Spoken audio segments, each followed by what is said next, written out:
বর্তমান সরকারকে সঠিক পথে নিয়ে আসতে প্রয়োজনে আবারও রাস্তায় আন্দোলন করতে হতে পারে বলে মন্তব্য করেছেন বিএনপির স্থায়ী কমিটির সদস্য সালাউদ্দিন আহমেদ।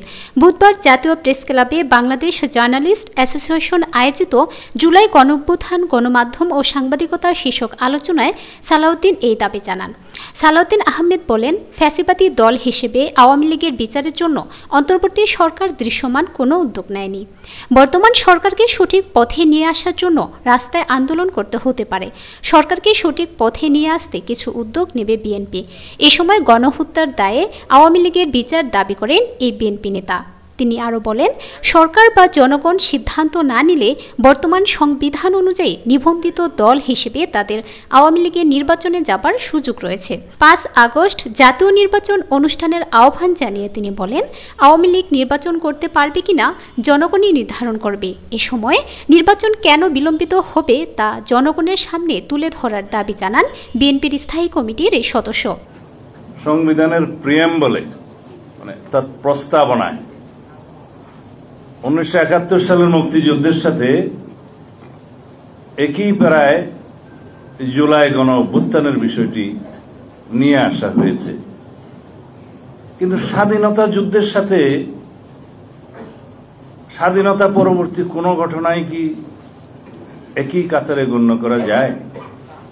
এটা বিবেচনায় আনতে হবে।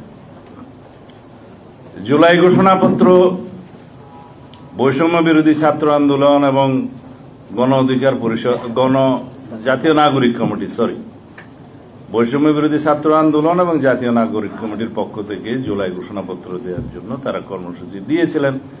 পরবর্তীতে সরকারের মধ্যস্থতায় রাজনৈতিক দলসমূহের সাথে আলোচনার একটা ব্যবস্থা করা হয়েছে। এখানে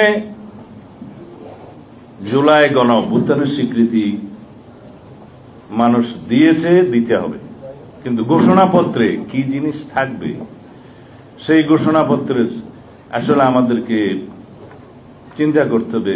we need to determine the constitutionality of the July declaration first. তারা যেটা দাবি করছে এটা প্রয়োজন কতটুকু আছে কিনা, থাকলে কোথায় রাখবেন, প্রিয়াম্বল নাকি শিডিউল, কোথায়? যখন ট্রানজিশনাল পিরিয়ড থাকে, যখন কোন কনস্টিটিউশন কার্যকর থাকে না, যখন স্বাধীনতা যুদ্ধের মতো পরিস্থিতিতে নতুন রাষ্ট্র জন্ম হয়, বিনির্মাণ হয়, পরবর্তীতে কনস্টিটিউশন বিনির্মাণের আগ পর্যন্ত সেই সময়গুলোকে ক্রান্তিকালীন বা ট্রানজিশনাল পিরিয়ড বলা হয়। আবার যখন সংবিধান স্থগিত থাকে, সেই